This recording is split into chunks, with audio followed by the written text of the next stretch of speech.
Hey, boom! Sun's out, guns out. It's Rumored Innuendo Wednesday, and it's a Dynamite Wednesday. We'll be talking about that, talking about plenty, but I am here.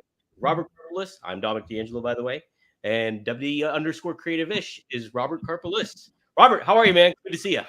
I'm doing well. Yes, thank you for holding down the fort yesterday with Zach. Sorry I wasn't able to be here with you guys. I was a guest lecturer at a law school, and at no point in time did anybody on there ask me about my thoughts on Raw. So I'm obviously much happier to be here today with you than I was yesterday. Couple things. First, listen to the show yesterday. Great job. The fact you couldn't remember the name of the Brawling Brutes, I'm willing to forgive. What I'm not willing to forgive is you guys did an entire segment and you kept calling the new World Tag Team titles belts. You people are animals. When I'm not here, I leave a substitute teacher in place. I come back the next day, whole thing's a mess. Shout out to Antonio Santos. Good afternoon, everyone. Christopher Zanto. It's Wednesday, folks. Let's hear some R&I and Mike Malaro. Dominic representing the D'Angelo family proud. Hey. Cousin Tony, thanks you. I'm guessing that's about the NXT last night, which unfortunately I did not get a chance to catch. But we know we got a lot of other stuff to talk about, Dom. So you steer the ship, dude. Where are we going? Okie doke. Yeah. So tonight is AEW Dynamite. Follow up from the controversial show of last week, where they aired the footage. But this week they have a full card, and it's pretty stacked for Dynamite. John Moxley will be making his return. Claudio Castagnoli will be taking on Will Ospreay. I love how many of those names you just butchered, by the way. John Moxley instead of Moxley. Castagnoli. I know that's completely wrong. Ospreay I got right though, bruv. There you go. Yeah, you got that. You nailed it. Mm-hmm. But and there's some other stuff we'll touch upon. But Robert, coming into this, what are you thinking of this follow-up? How does Tony Khan steer the ship? He's doubling down, which we'll talk about here in a little bit. But on the footage, how do you kind of navigate these waters that are apparently going to be rough moving forward, I think? So the footage that aired last week almost collectively was a fart in church. It did not pop a rating.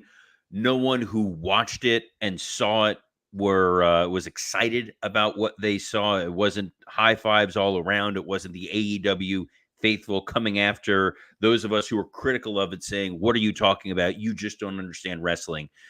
The folks in AEW, supposedly there were some rumblings, some people were not very happy. Those outside of AEW were pointing to this, saying, what sort of desperation tactics are they getting to? And my biggest frustration with all of it is you look at the headline of the card for tonight. You look at the title of this episode is Claudio Castagnoli and Will Ospreay. And that's what you need to do to sell a show. You're giving this audience, or say these people, as if I'm not watching myself.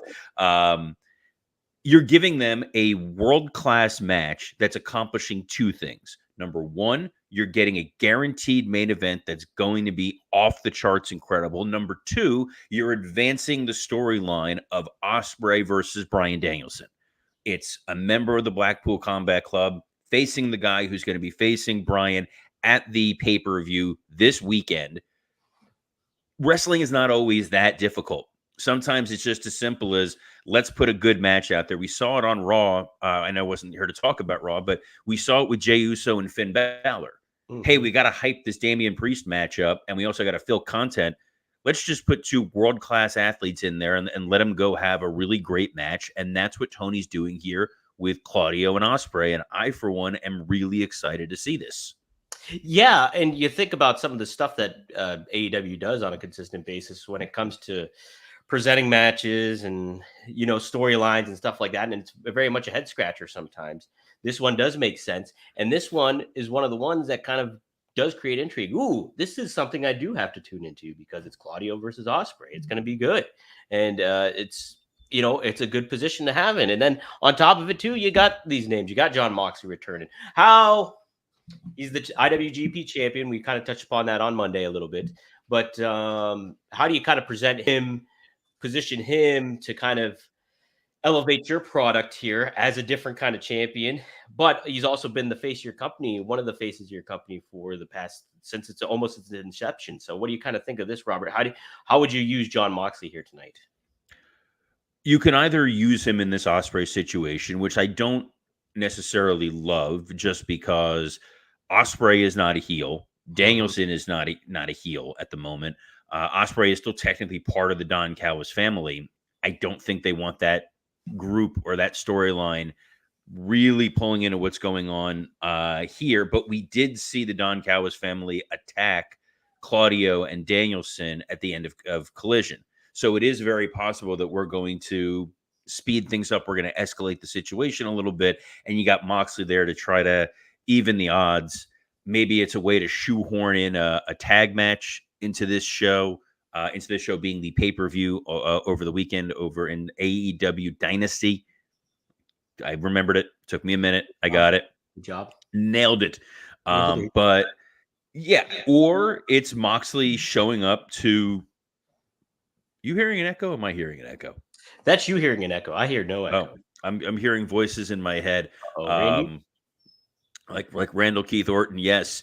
But what I think is potentially going to happen here is Moxley extending a challenge for his IWGP title for the pay-per-view. He doesn't have a match. He doesn't have an opponent lined up. It can either be, I can see a Claudio. Yeah, now I'm hearing an echo of myself again. This is weird. Let me keep riffing. I'll grab some. I'm gonna keep riffing. It's fine. We're good. Yeah, put some headphones on. He's wearing a weird pink tank top. He looks like Zach Morris in an early episode of Saved by the Bell. It's bizarre, but I can see them doing a Claudio and Moxley versus a Will Hobbs and Kyle Fletcher match for their pay-per-view, or Takeshita going up against Moxley. Like you could spring something last minute. Tony Khan is kind of the king of, I forgot to do my homework. It's the night before it's due. Let me scramble and put something out there. And that's when we get this this match. Yes, it is a good card. It's very good, but it's also like, hey, we're really got to hammer home the point that this is the go home show for Dynasty, and it's the table is set pretty well. I'm just curious about like, we'll talk about the Dynasty setup as we get closer to the show. That'll probably be on our Friday edition, where we'll get to have some conversations about predictions for that weekend, as well as talking about SmackDown. But right now, we got to get through kind of the last episode of Dynamite. I would say it's the go home show, but they do still have Collision. That's a fair point, but people going to tune in? That's the question. We do have the Elite tagging up Okada and the Young Bucks going up against Pac, Daniel Garcia, and Penta in trios action. But then we'll also hear from Samoa Joe, Mercedes Moné, and Swerve. They're going to speak before their pay-per-view. And then Deonna Purrazzo versus Mariah May. Then Taz, he will broker a meeting between Hook and Chris Jericho. What stands out to you here, Robert? And the remainder of that what card. stands out here? How quickly you could read through the rest of the card, and you can kind of see. Like, I get that they got the Adam Copeland, Willow Nightingale versus Julia Hart and Brody King match to set up the 6-man tag. I think the world of Willow Nightingale, it's nice that she's getting the rub a little bit from Edge, from Adam Copeland. The 6-man tag match, you're throwing Pac and Danny Garcia and Penta together. It's hard to understand sort of the connection of, hey, why necessarily Garcia is here or a part of it. And then I feel like I'm going to see Pac and Okada mix it up. Am I now excited to see them as a singles match when I'm seeing it in a triple threat match? Pac has not been presented as a legit main event threat. We understand this is the first feud so that Rainmaker can get his bearings about himself, his feet about him. But the more that I see the two of them lock up, the less special it's going to feel on the pay-per-view. There'll be a Joe promo. There'll be a Swerve promo. There'll be a Mercedes promo. God willing, the Mercedes promo will be a pre-tape. I think when she is pre-recorded, you get a slightly better version of what you get than when she's out there live. But the lack of impact that Mercedes has really made since she's debuted is kind of startling. Yeah, I agree. I mean, who attacked her, Robert? That's the big question. in that that backstage. Her producer, the producer attacked. her producer's like, make this stop, someone, please. Yeah, I'm not super intrigued by it, in part because, all due respect to Tony Khan, who we all just unconditionally love and support, when it comes to surprise reveals, not been his strongest suit. The devil is in the details. And the devil is also a storyline that has thankfully vanished off the face of the earth after consuming several months of television. So is it though? Because I think it was on Collision, Robert. We got the little taste of that, didn't we? On Saturday. Okay, well, if a segment happens on Collision and no one watches it, does it make a sense? No, they have not made it an important part of their programming. It hasn't been a thing. I get that Roderick Strong and Bennett and Taven are the 6-man tag titles. Otherwise, it's not a needle mover. Wardlow has seemingly vanished. Maybe Wardlow attacked Mercedes Moné, and maybe that's the match we're gonna get. It'll be like a Brian Cage, Tessa Blanchard situation from a couple years ago in TNA. But if not, is there a name that could literally be associated with it that's really going to be a shock? You have to bring in somebody outside, I think. And it's either someone outside or it's Britt. Yeah. Oh, that's true too. It could be Britt. Britt's the only person who's left, and I can't think of them bringing somebody else in. And whoever it is, you then have to get that match in the ring and get people excited about it and caring about it. I'll be honest, I forgot that Mercedes was attacked. Outside of the comedic elements of how bad that segment came across, I don't remember it. I'm excited for Joe to talk. I'm excited for Swerve to talk. You can't put those two together. We've seen them have the contract signing. We've seen blood. We've seen chains used. We've seen the escalation in violence. It's now just a matter of get that match in the ring on Sunday. Dre Owens, champion of this episode, you said Hayter. You think it's going to be Jamie Hayter? Look, I think Jamie Hayter is incredible. I would love if this is how they bring Jamie Hayter back. I would love that Jamie Hayter was cleared to return. So that would be a lot of fun. And then Taz brokering a meeting with Hook and Jericho. My hope is that Taz is there with an NDA so that his son never has to talk about working with Jericho ever again. This is a lead balloon situation, and I am very excited for Taz and a Hook to hopefully jump ship and go to NXT and really step up their game, Dom. And guys, if you're looking to step up your game, I'm back, so that means it's back. It's Blue Chew. Dom, you did a nice job with it yesterday, but I'm back in the chair because this episode is sponsored by Blue Chew. Let's talk about sex. Guys, remember the days when you were always ready to go? Now you can increase your performance and get that extra confidence in bed. Visit BlueChew.com. Blue Chew is a unique online service that delivers the same active ingredients as Viagra, Cialis, and Levitra, but in chewable tablets and at a fraction of the cost.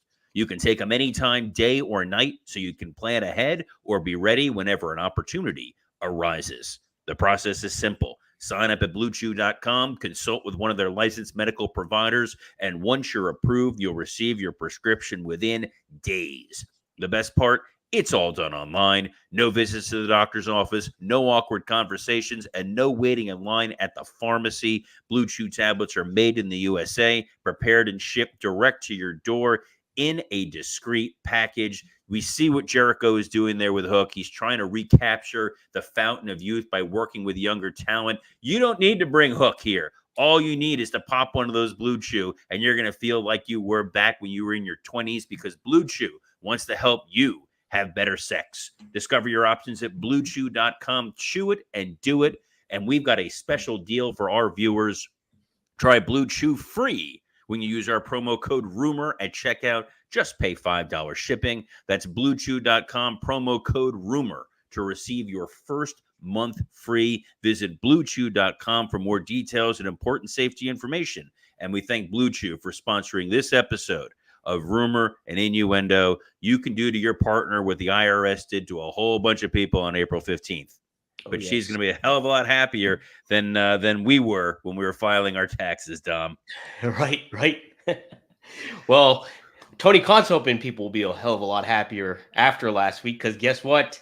What? He doubled down on airing that footage from last week, and Wait, seriously? he did. He doubled down. So I read you know what? I missed that blurb. I saw the next thing. I did not see this Tony Khan. You know what? I'm not even going to read it. Okay. I will react to this in real time, and I'm sure Tony's response was, boy, we really messed up on this. We apologize to everyone. We're going to regain the trust of the viewer in the locker room. Is that what he said, Dom? No, not really. Of course. On the Chris Russell show, he said, I think it made a lot of sense. We've seen the Young Bucks change a lot. We saw them get really dark during their retirement run of Sting. They've only gotten darker and more twisted. That's why they felt like they should play the tape. And then he added, it was fascinating to see after the tape played the reaction Jack Perry got at New Japan. He got the reaction of a superstar. That is not altogether unexpected and is something very interesting, perhaps a side effect of this. So leaning into the storyline as he typically does when he gets asked these kind of questions. But yeah, he is not backing away from it being a mistake despite all the criticism received.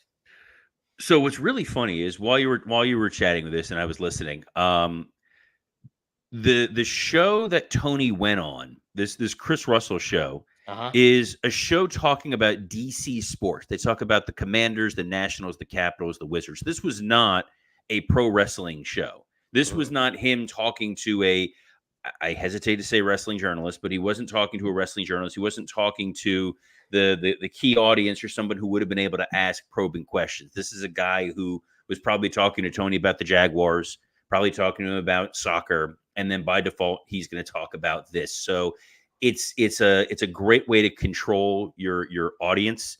If you're going to go do an interview and make a statement, let's say you're going to, let's say it's Donald Trump who wants to talk about his trial, and he's talking about it on like the talk show on the Food Network. They're not going to give him the same probing questions you would if you were on CNN, MSNBC, or what have you. So yeah, he felt like he was in a safe environment to put this quote out there. Yes, so I will agree with him. The Young Bucks character has gotten darker and more twisted. Fine. This footage didn't help further that. The idea that they were trying to blame FTR or that they're going to punish the guys that are left, hey, that's darker. That's messed up. That's an abuse of power. Utilizing the real footage, not at all justified, didn't get any further eyeballs. Doesn't make me more excited to see this match. In fact, it was such a bomb that now they're making this a ladder match to try to like mask the odor. Like, all right, we're going to make this FTR versus the Young Bucks in a ladder match. If you just did that, people are like, great, we're excited. We're plugged in. We want to see what happens here. Who's going to be the new tag champions? We don't care about the footage. The footage has not helped anyone. And if he thinks that this is why Jack Perry is getting more over because they aired this footage, like, it's a total misunderstanding of wrestling. Yeah. And it's startling for a guy who's running a company. Yeah, it's very head scratching. I mean, despite like all the stuff, and like I mentioned this too in that SC Scoops article that I wrote, was like he's done a lot of good. Putting yourself over. He's done a lot of good for it, but there's I don't know, just being in that bubble or having people not taking him to task or anything like that has been a problem for him, and it's a big oversight to air something like this, and even when it was going on, it was just complete silence. They had no commentary, they had nothing going on. So you're not making the Bucks seem twisted in this. They just aired footage and then kind of talked about it. That was it. I don't know. I thought it was rather distasteful, but you know what's not distasteful, Dom? What? Factor meals. Guys, eat stress-free this spring with Factor's delicious, ready-to-eat meals. I say it's spring, but I'm in Florida. It's already like 90 degrees and hot as hell outside. But the best is when I'm done with this, I don't have to go out and go pick up food. I got it sitting in my fridge because every fresh, never frozen meal is chef-crafted, dietitian approved, and ready to eat in just 2 minutes. Choose from a weekly menu of 35 options, including popular options like Calorie Smart, Keto, Protein Plus, or Veggie and Vegan. Also discover more than 60 add-ons each week, like breakfast, on-the-go snacks, and beverages to help you stay fueled and feel good all day long. What are you waiting for? Get started today and fuel up for your springtime goals. The thing that I'm excited about trying are some of these gourmet meals. They have premium ingredients like filet mignon, shrimp, truffle butter, broccolini, and asparagus. I'm a big steak guy. I'm a big filet mignon guy. But what I've learned is you're going to put me out there on the grill on my own. I do not want to mess up a high quality piece of meat. I'm trusting it to the experts at Factor, and you should too. So head over to factormeals.com/rumor50 and use code rumor50 to get 50% off your first box plus 20% off your next box. That's code rumor50 at factormeals.com/rumor50 and get 50% off your first box plus 20% off your next box while your subscription is active. This actually came up yesterday while I was guest lecturing. I was talking to one of the other panelists before we got on, and she was talking about how she was looking to do one of these new meal programs. I recommended Factor. She's using our code. She's going to be dialing in. She has no clue about the world of rumor and innuendo. Not a wrestling fan. Not plugged in here, not super excited to hear what we have to say about Sheamus or Drew Gulak, but she's super excited to get on the Factor bandwagon, and you should too. Use that promo code, get those discounts. Dom, what else we got? Oh man, unsolved mysteries going on here. Continuing with NXT, even though I didn't watch it either, to be forthright, but we did happen to have a little thing regarding Drew Gulak. Obviously, he made news last week when it came to Ronda Rousey. Ronda Rousey said, alleged that he pulled on her drawstring on her sweatpants during a run by almost, and she called him out on it. And then he issued a statement saying, no, it was an accidental handshake. I apologize, blah, blah, blah, all this kind of thing. So the following week on NXT, there was no sign of Drew Gulak with the no quarter catch crew. He was off their Titantron. He was not in the backstage segments. And then following up this week, this is written from SE Scoops. I did not write this, by the way. I'm not putting myself over. No quarter catch crew, again, says Gulak, had an in-ring segment with cousin Tony D'Angelo family. During the segment, D'Angelo noted that Charlie Dempsey had the family take care of a member of the group, seemingly Gulak. Dempsey responded by saying it was for the good of the business and that the trash had been taken care of.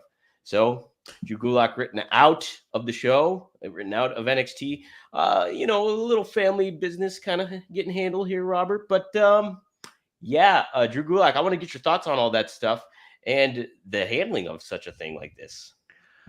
So Ronda made the allegations, and Drew Gulak's response, and I've said this before, was the ultimate Curb Your Enthusiasm style misunderstanding. I somehow shook plenty of people's hands yesterday, and at no point in time did I accidentally get my hands stuck in their drawstring. I get that they need to distance themselves from Drew, see where the dust has settled. They obviously, Brock is off on the side. Vince is gone, never to be seen again. Same thing for Laurinaitis. I'm just saying that because it makes me happy to say that we're never going to see Vince and Laurinaitis again. But yeah, they don't need another scandal. Having Drew Gulak on TV is not going to add anything to the presentation. Rather, not having him there alleviates any unfortunate side effects with people constantly questioning, why is Drew Gulak on TV? Oh yeah, he had that thing with Ronda Rousey. Why have they not investigated this? Use it in a storyline, have him go away for a while. Maybe he gets a chance to come back. Maybe something new comes to light. We don't know, but better to be safe than sorry. And they just have an abundance of talent, Dom. They're overflowing with talent. And The Rock knows it too, Robert. He just knows it. And he happened to talk about this over the weekend. I've been wanting to talk about this, but I just haven't had the time. The Rock issued a congratulations about WrestleMania. We're finally talking about Billy and the CW? No. I'm sorry. We'll get to that tomorrow. Did The Rock mention anything about Billy and the CW? He's a big REM fan. I know that. He said, I want to say congratulations to the men who I was in the ring with. These guys are the best on the planet. Congratulations to Cody Rhodes, the new Universal Champion. As I had said, the final boss returns. He's coming back for you. Make you bleed again, boy. Congratulations, Cody Rhodes. Congratulations to my cousin Roman on an incredible 3.5-year run. Maybe even 4 years. Just incredible, iconic, historic. And then he also issued a congratulations to Seth Rollins, who he called the real MVP. Robert, do you like this, The Rock doing this on there? Is that a problem, like being a heel and being the final boss? He's also, I will defend him in the aspect that he was patronizing to Cody Rhodes on Raw, so it kind of ties into that. He can kind of blur the lines, but what do you think?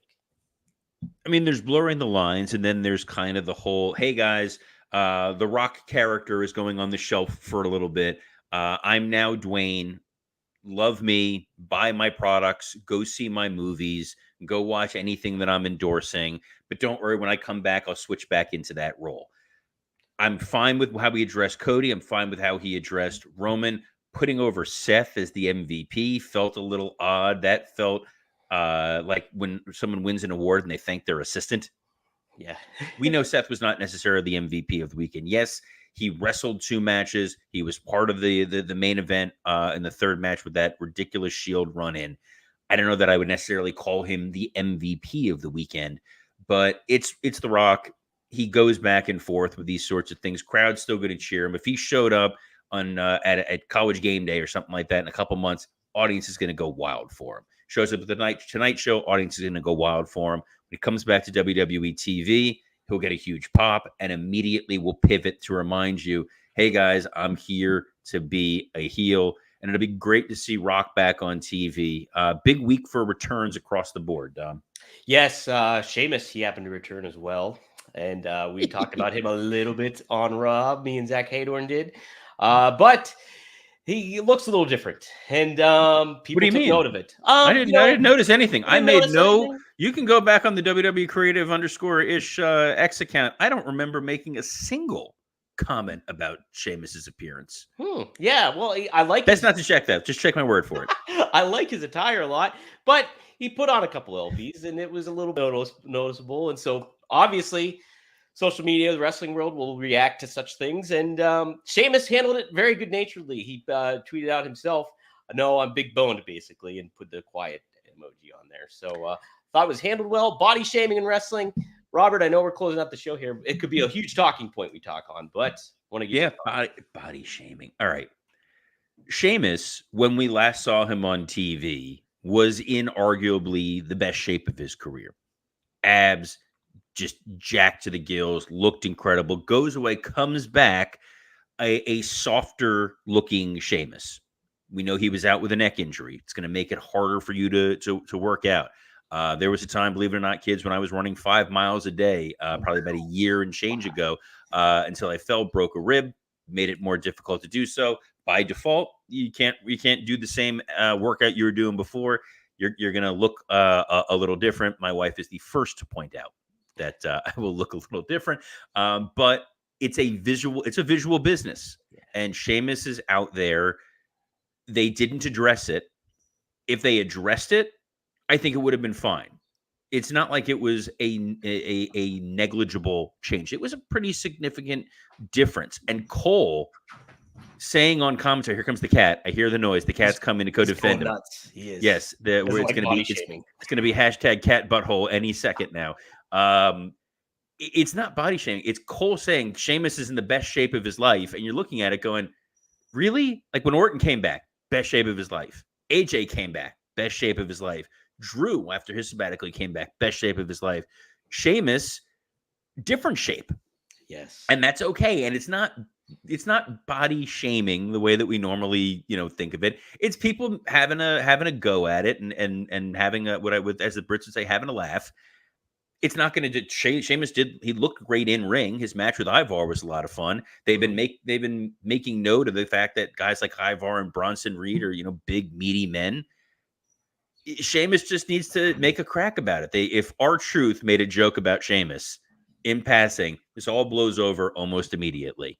Right. And, to your point, wrestling has been a visual business and, will continue to be. I mean, like Vince McMahon set that precedent a lot in the 80s, obviously. That was a big part of it. Yes. And so you goes with those expectations. Sheamus gave you those expectations of looking a certain way. And here he comes a little looking different. So, I mean, not necessarily a bad thing. You can kind of, like you said, embrace it, lean into it. Oh, if it's me, I would have had R-Truth walk by him. Did you see my new title? Dog, I don't know if it's going to fit around you. Yeah, do something like that. And then you're done. Sheamus gives him a joke. You move on and you're fine. And how many times, too, in regards, you don't think Sheamus is getting razzed a little bit backstage by somebody like a Triple H or anybody like that? Of course he is. And he's aware of it. Buddy, of course he is. That's his work buddy. So, yeah, he totally knows. He's aware of it. Let's see what happens. It's not body shaming. No. I know it's not body shaming. It's this is wrestling. People are gonna make jokes. They're gonna crack jokes. You hear it every week on my other podcast, Wrestle Roasts. The group chat has been slightly merciless when it's come to cracking some jokes about old Sheamus. I'm sure that'll come up on Wrestle Roast on Friday. Dom, our producer, but Dom, you got a couple other shows that the folks can hear you on. Yeah, I do. One of a Kind with RVD. New episode dropped on Monday at 4:20 p.m. Go to rvdtv.com. We cover WrestleMania weekend. We cover a lot of different topics there. And we also just dropped on fourhorsemanetwork.com. Straight Talk with the Boss. Greg Gagne, Mangum TA. We discuss Cody Rhodes' generational stars, the whole lot of things, and more to come this week too. Some cool news on that front happening. And yes, I'm going to be on the conference call with Tony Khan tomorrow. So if you guys have a question that you want me to ask him if I get on there, hashtag me up, RIP pod, or just hit me up on Twitter at Dominic D'Angelo. We'll see. I'll field some questions. I've got a couple in mind I want to ask for sure. So what time is the Tony call tomorrow? I believe it's 2:00. I'm not too sure yet, but yeah, I believe it's 2:00. All right. Well, you're doing the finger tapping the chin. That looks convincing, like you're genuinely deep in thought. So on behalf of the king of the cat butthole, Dominic D'Angelo, I'm Robert Karpelis. Best of luck in your future endeavors.